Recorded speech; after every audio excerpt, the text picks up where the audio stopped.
안녕하세요. 저는 수도권에서 사는 30대 여성입니다. 항상 여기 사연을 듣기만 했는데 저도 사연을 보내려니 무슨 말부터 시작해야 할지 모르겠네요. 사실 얼마 전에 정말 끔찍한 사건을 하나 겪었거든요. 아직도 그때 생각하면 심장이 두근거리고 손이 떨리지만 이제는 그 일에서 벗어나고자 어렵게 컴퓨터에 앉아 사연을 보내려고 합니다. 비록 그리 횡설수설하더라도 넓은 마음으로 이해 부탁드려요. 먼저 본격적인 이야기를 하기에 앞서 우리 집 이야기를 해야 할 듯합니다. 저희 아빠는 제가 태어나기 전부터 할아버지의 사업을 물려받아 전자부품 제조회사를 운영했어요. 아빠는 회사를 키우는데 청춘을 바쳤고 그 결과 작년 기준 직원 수는 100명, 연매출은 150억 정도 나옵니다. 엄마는 아빠 회사의 사무실 업무를 담당하고 계세요. 저는 수도권의 4년제 대학교 영어영문학과를 졸업하고 처음에는 아빠 회사에서 일하려고 했지만 돌아다니기를 좋아하고 한 곳에 진득히 있지 못하는 성격이라 회사 생활은 너무 지루하고 재미없을 것 같았습니다. 무슨 일을 해볼까 고민하다가 어릴 때 꿈인 스튜어디스가 되어보고자 항공사에 지원했는데 서류는 항상 붙었지만 면접에서는 자꾸 떨어지더라고요. 1년 정도 도전하다가 계속 안 돼서 결국 포기하고 지금은 학원 영어 강사로 근무 중입니다. 그리고 사실 저에게는 가족이 하나 더 있는데 바로 1살 많은 오빠예요. 오빠와 저는 제가 7살까지는 같이 살았습니다. 하도 어린 시절이라 기억이 가물가물하지만 어릴 적 사진을 보면 저는 항상 오빠의 손을 잡고 다녔고 오빠는 저를 다정스럽게 쳐다보며 잘 놀아주었어요. 행복만이 가득할 것 같은 우리 집에 오빠가 학교에 입학한 해의 추석 명절날 비극이 닥쳤습니다. 수도권에 살던 우리는 우리 집과 가까운 친할머니 집에 있다가 전라도에 사시는 외할머니 집에 가기 위해 고속버스 터미널에 갔어요. 원래 명절 때마다 터미널에는 사람이 붐볐지만 그 해는 유난히 사람이 많아 아빠는 오빠를, 엄마는 내 손을 꼭 붙잡고 이동하다가 사람들에게 휩쓸려 오빠가 아빠의 손을 놓쳐버렸습니다. 아빠가 바로 오빠의 이름을 불렀지만 오빠는 증발한 것처럼 사라져버렸어요. 그 뒤로 한동안 저는 친할머니 집에 있고 부모님은 오빠의 행방을 찾으러 몇 년 동안 전국 각지를 돌며 다녔지만 오빠의 머리카락조차 발견되지 않았습니다. 오빠가 실종되고 우리 집은 몇 년간 초상집이었어요. 웃음소리도 대화 소리조차도 없었고 그저 눈물과 한숨소리로만 가득했습니다. 부모님이 저에게 화를 내거나 무섭게 하시지는 않았지만 부모님의 얼굴에는 그늘이 가득했었고 저는 그런 부모님께 투정이나 어리광 한 번 부리지 못하고 자랐어요. 그렇게 5년 정도가 지났습니다. 부모님은 여전히 슬픔에 잠겨 있었고 저는 왜인지 모르게 자주 배가 아프고 무엇보다 두통이 심했어요. 동네 내과 소아과에서는 큰 이상이 없다고 했지만 저는 많이 아프고 힘들어서 친구들과 놀지도 못했습니다. 그래서 대학병원까지 가서 검사한 결과 우울증 진단이 나왔어요. 부모님은 그 결과를 듣고서는 아들도 잃고 딸까지 잃을 뻔했다면서 펑펑 우셨습니다. 그리고 그날 이후로는 부모님이 점차 달라지셨어요.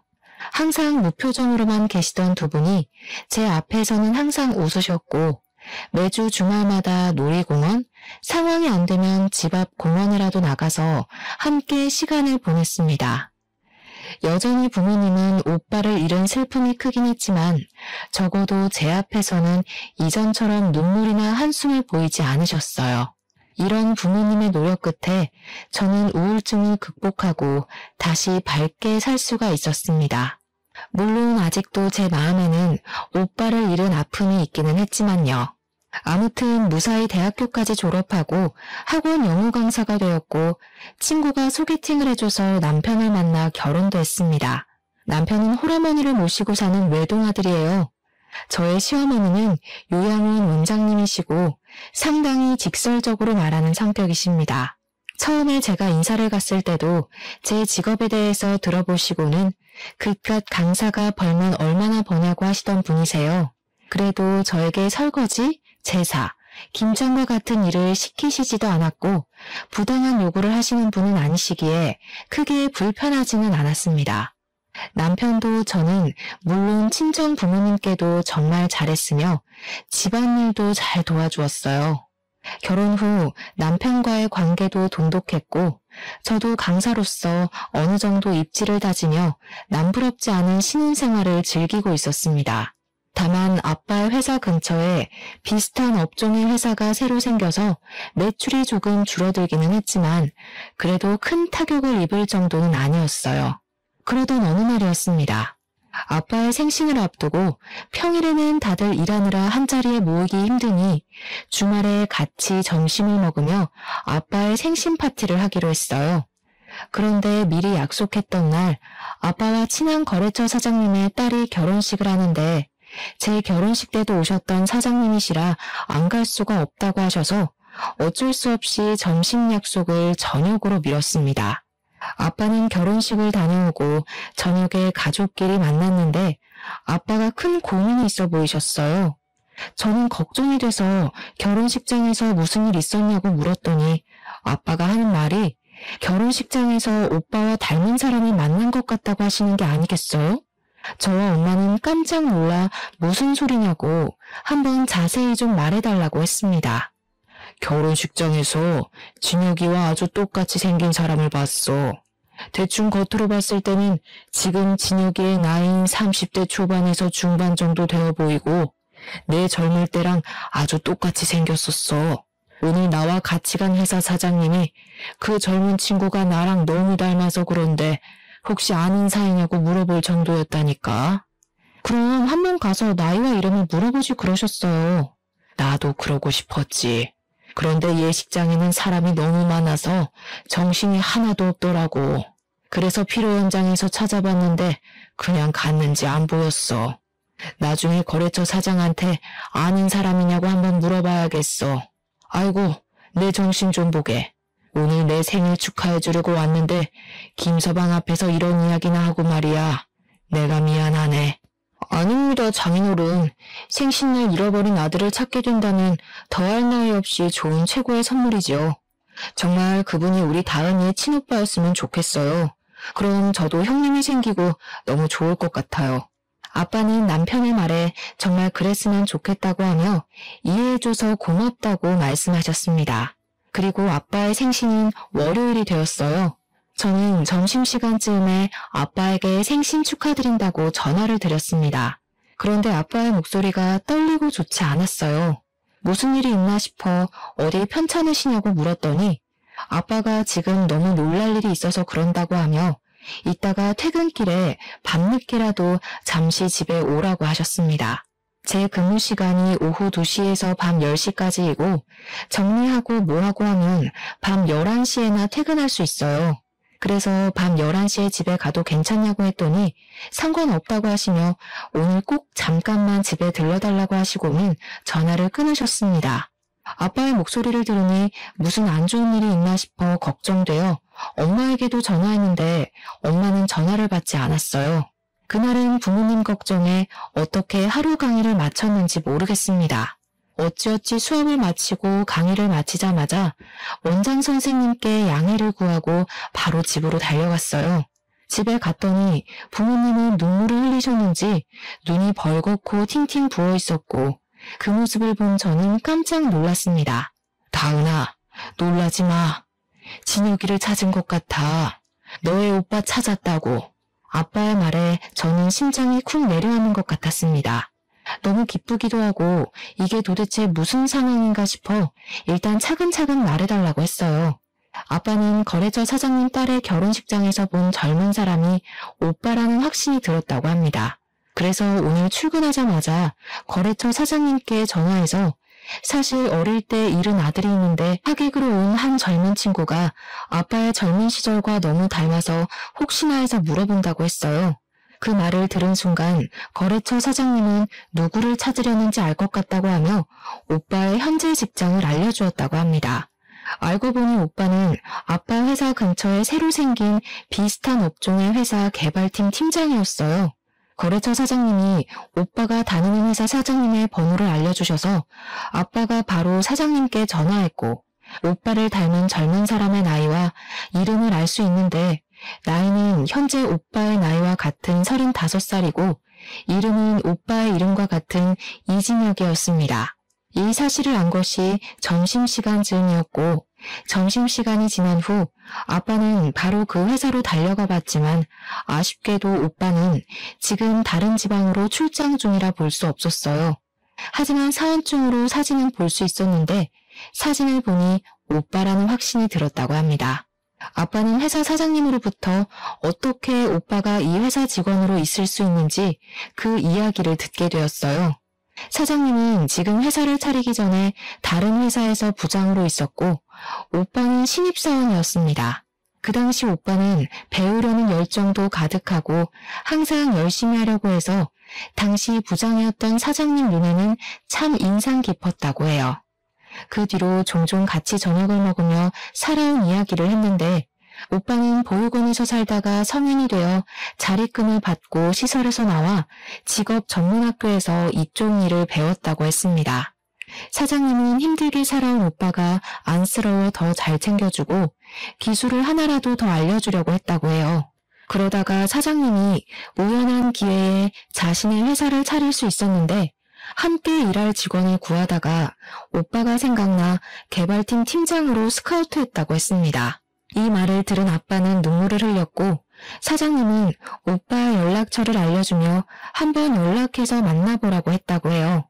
저는 부모님의 이야기를 듣고 드디어 오빠를 찾았다는 생각에 기쁘기도 하고 얼떨떨하기도 했습니다. 집에 가서 남편에게 오빠를 찾았다고 이야기하니 남편도 어떻게 이런 우연이 있냐고 하며 매우 잘 됐다고 했어요. 그리고 그 주 주말 오빠와 우리 가족이 드디어 한자리에 만났습니다. 엄마는 오빠의 뺨을 어루만지며 드디어 우리 아들을 만났다고 눈물을 흘렸고 오빠 역시 너무 보고 싶었다고 하며 펑펑 울었어요. 그리고 오빠는 저를 보더니 매일 울기만 하고 코나 질질 흘리던 그 꼬맹이가 벌써 이렇게 커서 결혼까지 했냐고 했습니다. 우리 가족의 모습을 본 남편도 옆에서 눈물을 흘렸어요. 오빠는 지금 우리 집과 그다지 멀지 않은 곳에서 살고 있었기에 우리는 앞으로도 종종 모이기로 약속했습니다. 남편 역시 오빠에게 매형이 생겨서 너무 기쁘다고 하며 앞으로 자주 만나 함께 술도 마시자고 했어요. 그 뒤로 남편은 오빠와 종종 둘이서만 만나 함께 저녁도 먹고 술도 마셨습니다. 그러다가 술을 너무 과하게 마시면 남편은 저한테 혼난다며 오빠 집으로 가서 잠도 자곤 했어요. 그럴 때마다 저는 술 먹고 집에 안 들어오는 남편을 향해 바가지를 긁었지만 오빠는 매제 아침에 해장까지 시켜서 잘 보낼 테니 남편 너무 혼내지 말라고 했습니다. 저와는 달리 부모님은 오빠와 남편이 형제처럼 잘 지내는 것 같아 너무 보기 좋다고 흐뭇해하셨어요. 그렇게 2년 정도가 지났습니다. 아빠는 이제 연세가 있으셔서 회사 운영하는 데 많이 힘들어하셨어요. 아빠는 같이 일도 하고 앞으로 회사를 물려받을 수 있을 정도로 믿을 만한 사람이 필요하다고 했습니다. 직원들도 있었고 회사 간부도 있기는 했지만 아빠는 그 사람들이 회사를 운영해 나가기에는 적합하지 않다고 생각하셨어요. 그래서 아빠는 오빠가 아빠의 회사로 오기 바랐지만 오빠는 지금 있는 회사의 사장님께 죄송해서 이직하기 어렵다고 했습니다. 이 모든 상황을 들은 남편은 장인어른의 건강이 걱정된다며 회사에 들어가서 일을 도와드리고 싶다고 했어요. 그런데 남편은 전공이 전혀 다른 쪽이고 아빠 회사는 아무래도 기계를 직접 조작하고 다뤄야 하는 일이라 처음부터 하나하나 배워야만 했습니다. 저는 남편에게 아빠 회사로 들어가면 하나부터 10까지 다 배워야만 하는 상황이라 힘들 수도 있다고 했지만 남편은 솔직히 지금 다니는 회사에는 희망이 없어 보인다며 아빠의 회사로 들어가서 기술을 배우고 싶다고 했어요. 아빠도 남편에게 회사로 들어오면 힘들 것이라고 했지만 남편은 생각이 아주 확고했고 결국 남편은 아빠의 회사에 입사하게 되었습니다. 남편은 정말 열심히 했어요. 거의 매일 자정까지 일하며 기계 조작하는 것을 배웠고 주말에도 회사에 갔습니다. 저는 너무 힘들게 일하는 남편이 안쓰러워 몸도 생각해가며 일하라고 했지만 남편은 지금 빨리 일을 배워야 한다며 그 누구보다 열심히 했어요. 그러나 회사 사람들은 남편을 인정해주지 않았습니다. 일부러 남편 앞에서는 전문 용어를 써서 남편이 하나도 못 알아듣게 하고 회사 내의 중요한 일도 남편에게 말해주지 않는다고 해요. 남편은 그 사람들에게 인정받으려면 빨리 일을 배워야 한다고 하며 이 악물고 정말 열심히 일했습니다. 아빠도 그런 남편의 모습을 아주 좋게 보셨고 아직은 남편이 회사에서 일을 맡아서 할 정도는 아니지만 조금 더 있으면 회사에 큰 도움이 될 수 있을 것 같다며 칭찬을 하셨어요. 그러다가 명절이 왔습니다. 원래 시댁이 우리 집에서 1시간 거리라서 한 달에 한 번꼴로 시댁에 갔었는데 남편이 아빠 회사로 들어가고 나서는 거의 넉 달 만에 시댁에 간 상황이었어요. 시어머니는 오랜만에 본 남편을 보며 한숨을 푹 쉬셨습니다. 우리 준석이 얼굴이 아주 반쪽이 됐네. 예, 우리 준석이가 너네 아빠 회사에서 일하는데 무슨 일반 사람들처럼 그렇게 일을 시키니? 아무래도 아빠 회사는 기술이 필요한 회사라 아직은 배우느라 그래요. 다들 이쪽 업계에서 10년, 20년은 되신 분들인데 이분들과 함께 일하려면 아무래도 남편도 열심히 해야죠. 그래서 저와 남편이 힘들 수 있다고 남편을 말렸는데 남편이 굳이 아빠 회사에 들어갔네요. 어머, 얘 좀 보게. 얘, 아무리 그래도 준석이가 사장님의 사위인데 그냥 한 자리 하나 주면 안 되니? 누가 들으면 무슨 너네 아빠 회사가 대기업인 줄 알겠다. 그래봤자 동네 구멍가게 수준인 가게인데 뭘 그리 따지고 드니? 그냥 빨리 딸인 네가 너네 아빠한테 우리 아들한테 부장이나 차장 같은 자리 하나 주라고 말해봐. 그래야 빨리 우리 아들도 사장도 하고 하지 않겠어? 너도 기왕이면 사장 와이프면 좋잖아. 우리 아들 그래도 수도권에 4년제 대학도 나오고 이전 회사에서 그래도 인정받으면서 살던 애인데 너무 고생해서 안쓰럽다. 어머니, 지금 어찌어찌 해서 남편이 관리직에 앉았다고 해도 기술에 대해서 전혀 모른다면 분명히 사람들에게 무시당할 거예요. 그런 것 때문에 아빠도 남편에게 쉽게 관리직 자리를 못 주시는 거고요. 참 네가 융통성 없는 게 네 아빠 닮아서 그런가 보다. 아휴, 내가 말을 말아야지. 우리 준석이만 고생이네. 시어머니는 살 빠진 남편의 모습에 크게 안타까워했습니다. 시어머니의 말이 좋게 들리지는 않았지만 남편이 아빠 회사 다니며 고생을 해서 살이 빠진 것이 사실이기에 별다른 할 말이 없었어요. 그냥 남편이 건강을 잃지 않도록 잘 내조하겠다고 말했습니다. 그런데 시어머니가 그 뒤로도 명절 내내 우리 아들 안쓰럽다며 이야기를 했고 처음에는 저도 같이 안쓰러운 마음이 들었으나 점점 듣기 힘들었고 슬슬 짜증이 났어요. 이런 제 마음을 알았는지 남편도 시어머니에게 그만하라고 했고 남편의 말에 시어머니는 이야기는 하지 않았는데 집에 갈 때 보니 시어머니가 울고 있었습니다. 왜 우시냐고 했더니 준석이가 너무 안쓰럽다고 하며 너네 아빠한테 잘 이야기해서 얼른 관리직 하나 달라고 했어요. 그래도 30대 중반인데 아직도 그렇게 남의 밑에서 고생하며 일하는 게 너무 안쓰럽다면서요. 저는 그날 시댁에서 나오면서 남편에게 혹시라도 버티기 어려울 정도로 힘들면 언제든지 말하라고 했습니다. 남편은 이제 일도 조금씩 손에 익고 괜찮다고 하며 열심히 해보겠다고 하는데 남편을 보니 뭔가 고맙기도 했고 마음이 짠하기도 했어요. 그렇게 1년 정도 지나자 아빠 회사 임직원들이 드디어 남편을 인정해주기 시작했습니다. 하루는 회식을 갔다가 남편이 아주 기분 좋아서 오는 거예요. 회식 때 무슨 좋은 일 있었냐고 했더니 오늘 회식 자리에서 부장님이 사과했다는 겁니다. 무슨 소리냐고 하니 부장님이 그동안 사장님의 사위인데다가 이쪽 업계에서는 한 번도 일해보지 않았다고 해서 낙하산으로 오해했는데 지난 1년간 정말 열심히 일하는 것을 봤다며 오해해서 미안했다고 말했다는 것이에요. 부장님의 말에 다른 직원들도 자신들도 오해했다고 하며 남편에게 사과했다고 합니다. 남편은 역시 진심은 통하는 것 같다며 뿌듯해했고 그 뒤로는 회사 사람들과 잘 어울렸고 대리로 승진도 했어요. 남편이 대리가 되고 얼마 지나지 않았을 때 아빠와 오빠 회사에 큰 변화가 생겼습니다. 이런저런 복잡한 사정으로 인해 오빠의 회사가 아빠의 회사로 인수합병이 돼서 오빠가 아빠의 회사에서 일하게 되었어요. 오빠가 다니던 회사와 아빠가 운영하시던 회사는 거의 같은 부품을 제조하는 업체이고 부품을 제조하는 기계 역시 거의 같았습니다. 그래서 오빠는 회사 일에 쉽게 적응할 수 있었고 일을 너무 잘했어요.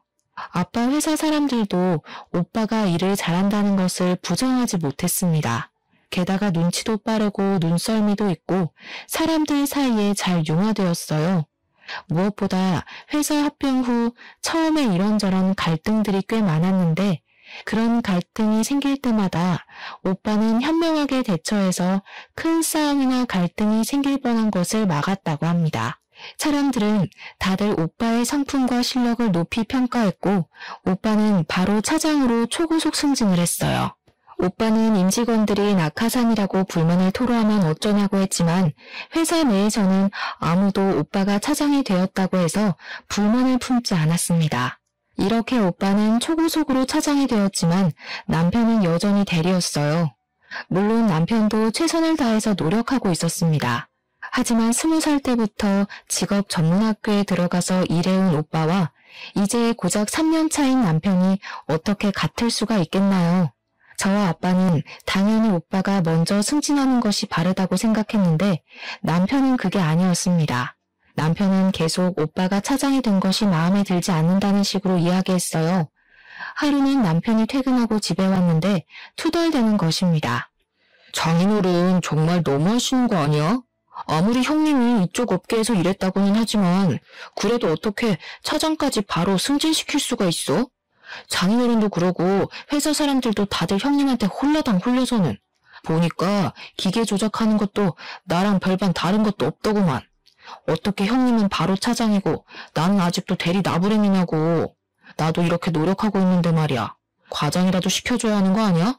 나도 아빠한테 대충 회사 상황은 들었는데 솔직히 여보가 열심히 했던 것은 인정하지만 오빠는 지금 이 업계에서 20살 때부터 일해왔던 반면에 여보는 이제 고작 3년이야. 이런 상황에서 여보가 오빠보다 더 인정받기를 원한다는 것은 욕심 아닐까? 그리고 오빠가 차장이 된 것에 대해 불만을 가지는 직원도 아무도 없다면서 왜 여보만 그렇게 불만이야? 솔직히 나는 기계 어떻게 조작하는지 어떤지 아무것도 모르기는 하지만 그래도 아빠와 회사 직원들이 다들 인정했다면 여보보다 오빠가 더 실력이 있다는 뜻 아닐까? 말을 말자 말을 마라. 너도 이씨 집안이니 당연히 너네 오빠가 먼저 차장되는 게 당연하다고 생각하는 거겠지. 남편은 제 말에 수긍하지 못하고 혼자 씩씩대더니 작은 방으로 문 닫고 들어가 버렸습니다. 그 뒤로 남편은 나오지 않았고 저는 남편이 이 정도까지 화를 내는 것이 이해가 가지 않았어요. 그렇게 밤이 되고 저는 혼자 큰 방에서 잠을 잤습니다. 잠을 자다가 새벽에 목이 말라 거실로 나왔는데 남편이 누군가와 통화 중이었어요. 저는 이 새벽에 누구와 통화 중인가 싶어서 몰래 엿들었는데 대충 대화 내용을 들어보니 시어머니와 통화를 하고 있었습니다. 남편은 시어머니에게 우리 아빠의 회사를 물려받아 사장 자리에 한번 앉아볼 생각으로 왔는데 갑자기 형님 그러니까 우리 오빠가 등장하는 바람에 일이 다 틀어졌다고 말을 했어요. 그러면서 우리 오빠가 나타나지만 않았어도 자신이 승승장구해서 사장까지 됐을 텐데 이렇게 찬밥 신세가 된 것이 억울하다며 오빠가 콱 죽었으면 좋겠다고까지 말했습니다. 시어머니는 남편의 말에 화가 잔뜩 난 듯했고 우리 아빠에 대해 좋지 않은 이야기까지 하는 듯했어요. 이 이야기를 들은 저는 너무 충격이었습니다. 남편이 갑자기 아빠의 회사에서 일한다길래 저는 정말 아빠를 돕고 싶어서인 줄로만 알았는데 사장 자리까지 생각한 줄은 몰랐어요. 게다가 오빠 때문에 자신이 사장을 못할 것 같은 상황이 되자 오빠가 죽었으면 좋겠다고까지 말하는 것이 충격이다 못해 섬뜩했습니다. 저는 방문을 열려다가 남편의 목소리가 너무 격양되어 있어서 일단 못 들은 척하고 다시 조용히 큰 방으로 갔어요. 저는 이 상황을 어찌해야 할지 몰라 밤새 고민을 하다가 남편이 출근한 후 바로 아빠에게 전화했습니다. 아빠는 안 그래도 저에게 할 말이 있어서 전화하려고 했다고 했어요. 사실은 말이다. 김서방이 요새 회사 내의 소문이 정말 안 좋아. 자신이 사장님의 사위라서 회사를 물려받을 것이라고 하며 회사 사람들에게 갑질하고 회사 사람들을 무시하고 다닌다더구나. 게다가 새로 들어온 사무실 여직원이 있으면 자신이 이 회사 사장이 될 것이라고 하며 따로 만나서 밥 먹고 술 먹고 하나 봐. 요새 김서방 집에는 일찍 들어오니? 아니요, 거의 매일 일해야 하느라고 늦게까지 일했어요. 여전히 밤 11시나 돼야 집에 와요. 근데 매일 회사 사람들과 밥을 먹으면서 반주한다고는 했어요. 그래서 저는 일하고 밥을 먹으면서 간단히 한잔하고 오는 줄 알았어요. 야근은 무슨, 매일 칼퇴근하고 있어. 아마 사무실 여직원이랑 같이 밥 먹는 것 같아. 어찌됐건 나는 김서방에게 회사 경영을 절대 맡기지 않을 것이고 회사 관리직으로 앉힐 생각도 없어. 아무리 가족이라고 해도 가족과 회사는 엄연히 다른 거야. 네가 서운해하지 않았으면 좋겠구나. 사실 저도 아빠에게 드릴 말씀이 있어요. 어제 남편이 시어머니와 통화하면서 남편이 아빠 회사를 물려받아 사장이 되고 싶었는데 갑자기 오빠가 나타나는 바람에 일이 다 그르쳤다고 했어요. 심지어 오빠가 죽었으면 좋겠다고까지 하더라고요. 그래서 저도 아빠에게 이 사실을 알리려고 전화했어요. 아빠도 내 말에 적잖이 충격을 받으셨고 저 역시 남편과 앞으로 어떻게 해야 하나 고민을 했습니다. 그 뒤로 저와 남편은 한 집에서 살지만 남남처럼 지냈어요. 남편은 매일 밤 1시에서 2시 정도에 들어와서 아침 6시에 나갔습니다. 남편과 대화를 해보려고 해도 집에 오면 바로 작은 방에 문을 닫고 들어가 버리고 저랑은 눈도 마주치지 않으려고 해서 대화조차 할 수가 없었어요. 그러다가 주말이 되었습니다. 아침 10시쯤에 일어났는데 남편은 일찍부터 어디론가 나가서 보이지 않았어요. 남편이 한 번씩 주말에 운동하러 나갔다가 오후 늦게 집에 들어왔었기에 당연히 남편이 운동하러 갔을 것으로 생각했습니다. 저 혼자 간단히 밥을 먹으려고 준비하고 있을 때 엄마에게 전화가 왔어요. 겉절이랑 남편이 좋아하던 갈비찜도 하고 밑반찬 몇 개 했다고 하시며 아빠와 함께 집에 잠깐 들려도 되겠냐고 하셨습니다. 저는 지금 남편 없으니 집에 오시라고 했어요. 잠시 후 엄마와 아빠가 갈비찜에 겉절이에 밑반찬을 한가득 들고 오셨습니다. 부모님은 집에 오시자마자 냉장고 앞으로 가셔서는 냉장고에 반찬들을 하나하나 넣어주셨어요. 그러고 있는데 밖에서 비밀번호 누르는 소리가 들렸습니다. 저는 당연히 남편인 줄 알고 현관으로 갔는데 남편과 시어머니가 함께 서 있었어요. 시어머니는 저를 보자마자 뺨을 때렸습니다. 내가 저번 명절 때 분명히 말했지? 너네 아빠한테 말해서 얼른 관리직이라도 한 자리 달라고 말이야. 아니 지금 너네 아빠 회사에 다닌 지 몇 년이 됐는데 아직도 대리 나부랭이가 뭐니? 너네 오빠인가 뭔가 하는 사람은 들어온 지 한 달 만에 차장 달았던데. 솔직히 너네 아빠 너무한 거 아니냐? 아빠도 다 생각이 있으셔서 그렇게 하시는 거죠. 아무리 그래도 그렇지 이렇게 막무가내로 오셔서 갑자기 제 뺨을 때리시는 건 너무하신 거 아니에요? 뭐가 너무해? 나 지금 너 머리채도 잡고 싶은 거 간신히 참고 있다. 아니 도대체 그깟 구멍가게에서 왜 그리 관리직 자리를 안 줘? 지금 당장도 우리 아들 사장 자리에 앉혀놓으면 잘할 텐데 왜 우리 아들을 못 믿고 그렇게 노예처럼 부려먹냐고. 그리고 네 오빠라는 사람은 솔직히 몇십 년 만에 만났으면 남남 아니야? 네 오빠라는 사람한테는 한 달 만에 차장 자리 주고 3년 가까이 일한 우리 아들은 아직도 대리이고 이게 말이 된다고 생각해? 손을 놓쳐서 사라졌으면 평생 죽은 듯이 살았어야지. 왜 갑자기 나타나서는 우리 아들 앞길을 방해하고 난리야? 에이, 그냥 보육원에서 죽어버리지. 시어머니는 우리 아들이 아직도 대리인 게 말이 되냐며 이거는 명백한 차별이라고 소리를 고래고래 질렀습니다. 부엌에서 음식을 정리하고 있던 부모님은 시끄러운 소리에 현관으로 오셨고 시어머니의 말에 화가 많이 나 보이셨어요. 사돈, 지금 이게 무슨 말씀입니까? 터진 입이라고 그딴 말 짓거려도 되는 겁니까? 어떻게 말을 그따위로 할 수가 있어요? 아이고, 두 분 다 여기 계셨네요. 마침 잘 됐네요. 우리 어디 한번 솔직히 까놓고 하나하나 따져봅시다. 아니 도대체 준석이가 뭐가 그리 부족합니까? 네? 3년 동안 그렇게 그쪽 회사에서 죽어라 이랬는데 사장 자리는 못 내줄 망정 아직도 대리냐고요. 아직 기술이 많이 부족하니까요. 저희 회사 관리직에 계시는 분들 전부 다 최소 10년은 이쪽 업계에서 일한 사람들입니다. 그런 사람들을 제치고 고작 3년밖에 일하지 않은 김서방에게 관리직을 어떻게 내어준단 말입니까? 그게 말이나 돼요? 그럼 그쪽 아들은요?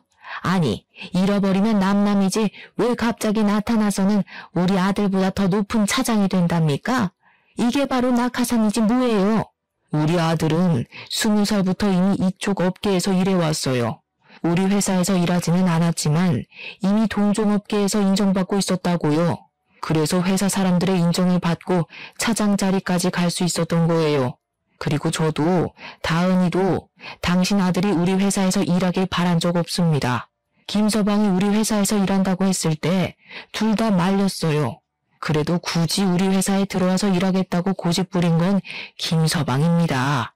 저는 한 번도 김서방에게 우리 회사 사장 자리 내준다는 말을 한 적 없고 조금만 잘하면 관리직 주겠다는 말도 한 적이 없습니다.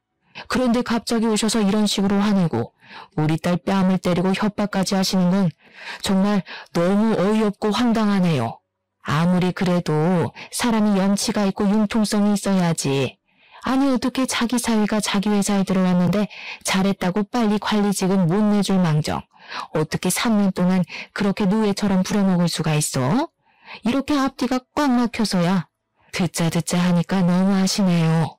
그럼 뭐 낙하산이라고 소문내면서 아무것도 모르는 사람을 사원에서 차장으로 초고속 승진이라도 시켜야 한다는 말입니까? 우리 아들이 뭘 몰라요, 뭘? 우리 아들 그래도 수도권 4년제 대학 나온 인재야. 인재라고. 진짜 이 집구석은 말이 안 통하네. 준석아, 가자. 너 일단 집구석이랑 이제 연 끊고 이혼해. 너도 이제 이 집구석 싫지? 네. 저도 사위한테 사장 자리 하나 안 내주는 장인어른의 사위 노릇 할 생각 없네요. 엄마 말씀대로 우리 이혼하겠습니다. 잘됐네. 나도 너의 새까만 속내 알고 어떻게 해야 하나 고민했었는데 우리 갈라서자. 이혼하자고. 이혼하자는 내 말에 남편은 시어머니를 모시고 집에서 나갔습니다. 저와 부모님은 한참 동안 우리는 말을 잇지 못하다가 어렵게 엄마가 진짜 이혼해도 괜찮겠냐고 물었어요. 저는 엄마에게 지금 아이도 없고 검은 속내가 가득한 사람인데 어떻게 같이 살겠냐고 했습니다. 부모님은 알겠다고 하시며 일단 내일은 주말이고 하니 부모님 집에서 같이 있자고 했어요. 저는 부모님이 챙겨주신 반찬들을 다시 챙기고 제 짐들을 챙겨서 친정으로 갔습니다. 친정에서 같이 저녁을 먹고 밤 11시쯤에 잠을 자려는데 엄마의 핸드폰이 울렸어요. 보니까 전화를 건 사람이 오빠였는데 엄마는 이내 표정이 아주 심각해지셨습니다.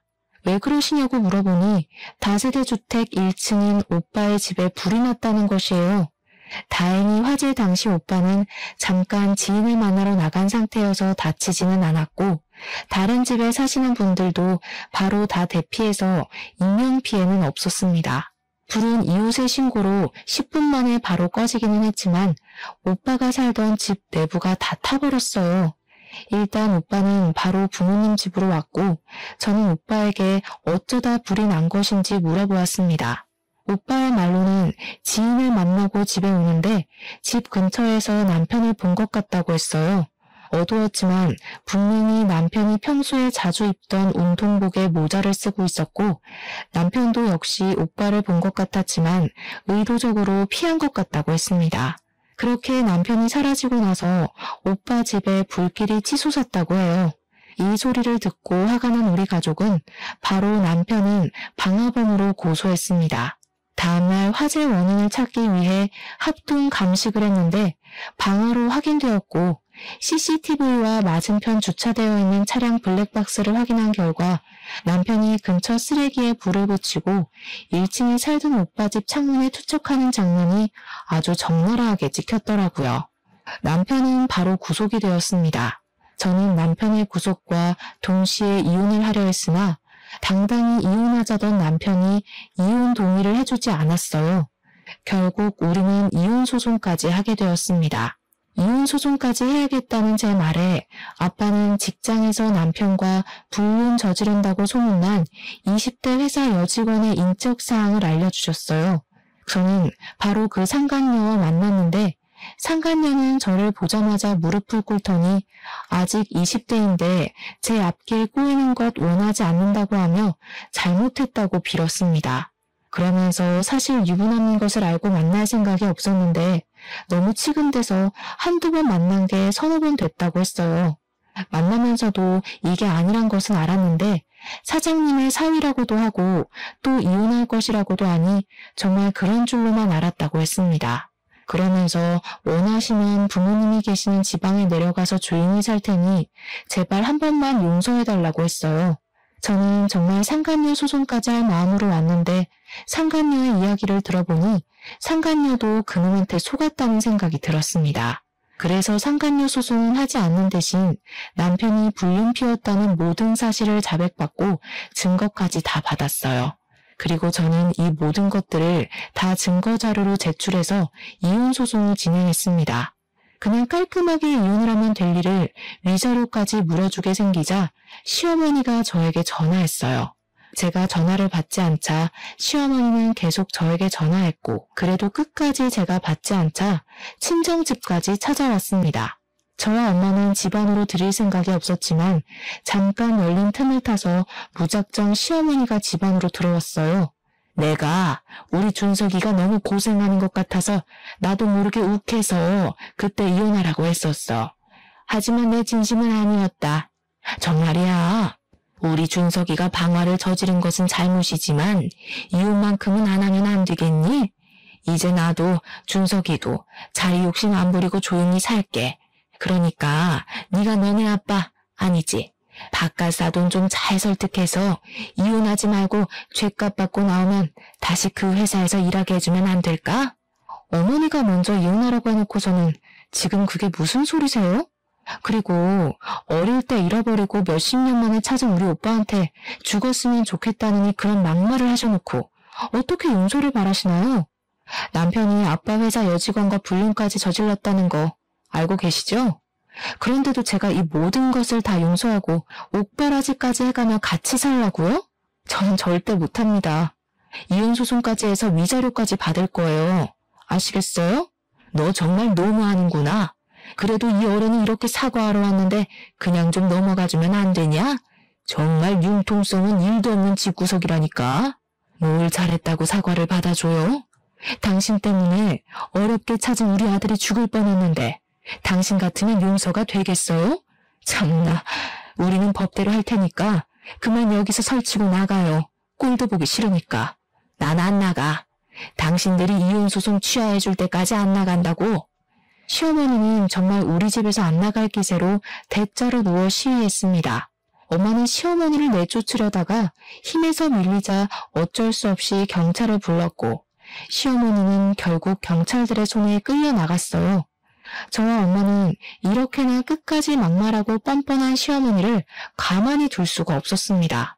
생각해보니까 옛날에 시어머니 요양원에 몇 번 갔다가 얼핏 봤는데 주방 직원분들이 위생모나 앞치마를 착용 안 하고 주방 상태도 엉망이었던 것이 생각났어요.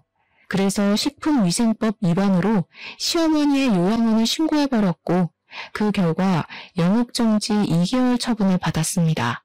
안전모 앞치마 미착용은 당연하고 썩은 과일들을 값싸게 떼어와서 면역력이 취약한 노인들에게 급식으로 먹였던 것이 다 탄로났어요. 영업정지 처분을 받은 시어머니는 바로 저에게 전화해서 쌍욕을 했고 저는 시어머니의 찰진 욕소리를 그대로 녹음해서 시어머니의 지역신문에 투고했습니다. 그러자 그곳에 부모님을 요양시킨 보호자들이 난리가 났고 요양원 직원들도 시어머니의 막말에 도저히 일을 못하겠다며 전부 퇴사해버렸어요.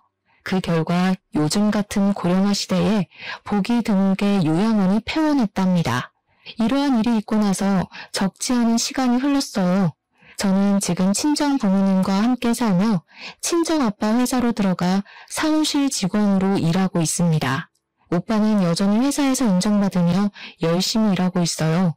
남편은 이혼 소송에서 패소해서 위자료를 지급해야 했고 방아죄로 징역 2년이 선고되었습니다.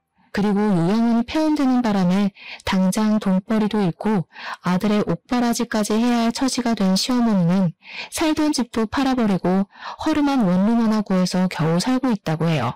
이렇게 자리 욕심에 눈이 멀었던 전 남편과 전 시어머니는 해서는 안 될 잘못을 저질러 지금 죗값을 톡톡히 받고 있습니다. 아직도 저와 부모님은 오빠의 집에 불이 난 그날을 생각하면 두 손이 벌벌 떨리고 심장이 쿵 내려앉아요. 그때 오빠가 밖에 있어서 다행이었지 만약에 집안에 있었다면 어렵게 찾은 오빠를 다시 영원히 못 볼 뻔한 것이잖아요. 부모님이 몇십 년 만에 오빠를 찾고 나서 기쁨의 눈물을 흘린 것을 옆에서 봤음에도 이런 일을 벌인 전 남편을 저는 평생 원망하고 증오하며 살 것 같습니다. 부디 저와 제 가족이 겪는 불행은 이것으로 마무리되었으면 좋겠어요. 실종, 방화라는 엄청난 사건을 겪었으니 이제는 우리 가족에게 꽃길만 펼쳐지길 바라며 저의 사연을 마칩니다. 감사합니다.